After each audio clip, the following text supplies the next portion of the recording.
अयनेषु च सर्वर्षु यथाभागमवस्थिताः भीष्ममेवाभिरक्षतु भवतः सर्व एव हि. Now all of you must give full support to Grandfather Bhishma, standing at your respective strategic points in the phalanx of the army.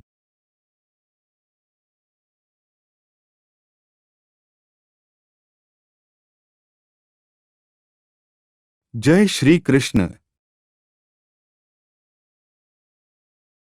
Duryodhan, after praising the prowess of Bhisma, further considered that others might think that they had been considered less important. So in his usual diplomatic way, he tried to adjust the situation in the above words. He emphasized that Bhismadeva was undoubtedly the greatest hero, but he was an old man, so everyone must especially think of his protection from all sides. He might become engaged in the fight and the enemy might take advantage of his full engagement on one side. Therefore, it was important that other heroes would not leave their strategic positions and allow the enemy to break the phalanx.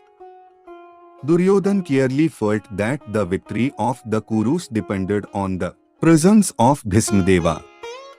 He was confident of the full support of Bhismadeva and Dronacharya in the battle because he well knew that they did not even speak a word when Arjuna's wife Draupadi, in her helpless condition, had appealed to them for justice while she was being forced to appear naked in the presence of all the great generals in the assembly.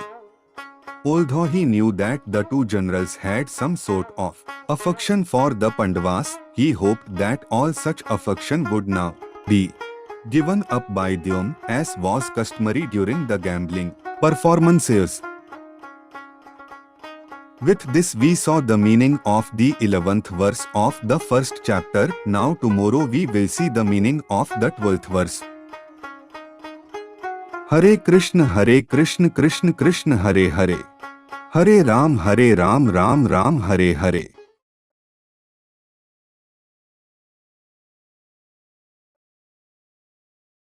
Tasya sanjnayanharsh kuru virhapitamha singnadam vindhoche shankh dadhmo pratapvan. Then Bhishma, the great valiant grandsire of the Kuru dynasty, the grandfather of the fighters, blew his conch shell very loudly, like the sound of a lion, giving Duryodhana joy.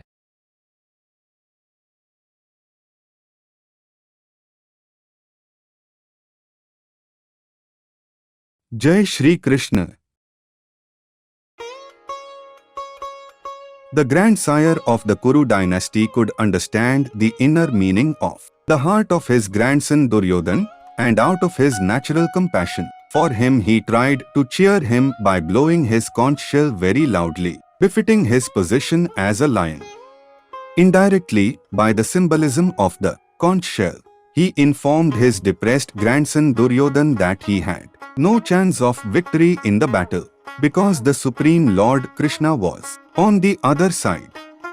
But still, it was his duty to conduct the fight, and no pains would be spared in that connection. With this we saw the meaning of the 12th verse of the first chapter. Now tomorrow we will see the meaning of the 13th verse. Hare Krishna Krishna Krishna Hare Hare, Hare Ram Ram Ram Hare Hare.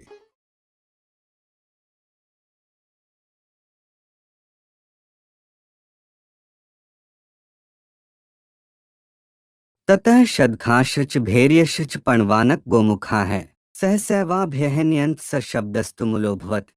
After that, the conch shells, bugles, trumpets, drums and horns were all suddenly sounded, and the combined sound was tumultuous.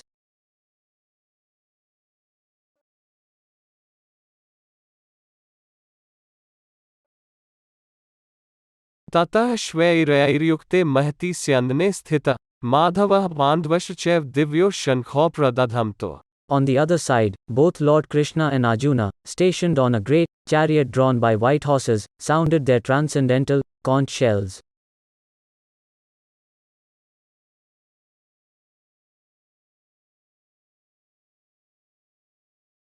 Jai Shri Krishna. In contrast with the conch shell blown by Bhismadeva, the conch shells in the hands of Krishna and Arjuna are described as transcendental. The sounding of the transcendental conch shells indicated that there was no hope of victory for the other side because Krishna was on the side of the Pandavas. Jayastu Panduputranam Yesam Pakshe Janardan. Victory is always with persons like the sons of Pandu because Lord Krishna is associated with them. And whenever and wherever the Lord is present, the goddess of fortune is also there because the goddess of fortune never lives alone without her husband.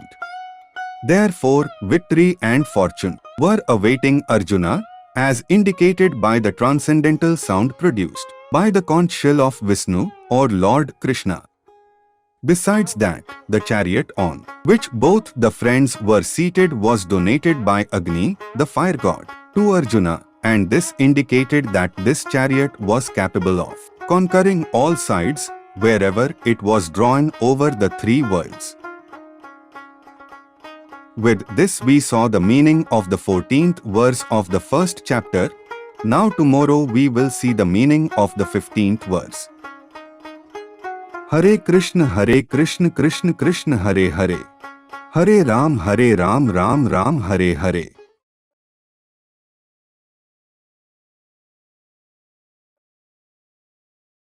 Parchanam Hirishikeshor Devdad Dhananjya, Pondram Dadmo Mahashnankham Bhim Karma Vrikodra.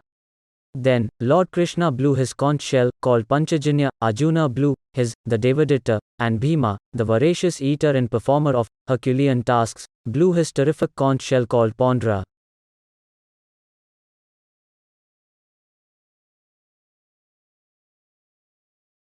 Jai Shri Krishna.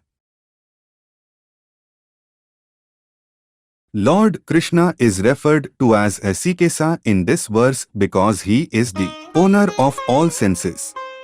The living entities are part and parcel of him, and therefore the senses of the living entities are also part and parcel of his senses. The impersonalists cannot account for the senses of the living entities, and therefore they are always anxious to describe all living entities as senseless or impersonal. The Lord, situated in the hearts of all living entities, directs their senses. But he directs in terms of the surrender of the living entity, and in the case of a pure devotee, he directly controls the senses. Here on the battlefield of Kurukshetra, the Lord directly controls the transcendental senses of Arjuna, and thus his particular name of Hrishikesha. The Lord has different names according to his different activities. For example, his name is Madhusudana because he killed the demon of the name Madhu. His name is Govinda because he gives pleasure to the cows and to the senses. His name is Vasudeva because he appeared as the son of Vasudeva. His name is Devkinandana because he accepted Devki as his mother. His name is Yasodanandana because he awarded his childhood pastimes to Yasoda at Vrindavana. His name is Parthsarathi because he worked as charioteer of his friend Arjuna. Similarly, his name is Hrishikesha because he gave direction to Arjuna on the battlefield of Kurukshetra. Arjuna is referred to as Dhananjaya in this verse because he helped his elder brother in fetching wealth when it was required by the king to make expenditures for different sacrifices. Similarly, Bhima is known as Vrakodra because he could eat as voraciously as he could perform Herculean tasks such as killing the demon Hidimba. So, the particular types of conch shell blown by the different personalities on the side of the Pandavas, beginning with the lords, were all very encouraging to the fighting soldiers. On the other side there were no such credits, nor the presence of Lord Krishna, the Supreme Director, nor that of the Goddess of Fortune. So, they were predestined to lose the battle, and that was the message announced by the sounds of the conch shells. With this we saw the meaning of the 15th verse of the first chapter. Now tomorrow we will see the meaning of the 16th verse. Hare Krishna Krishna Krishna Hare Hare. Hare Ram Ram Ram Hare Hare.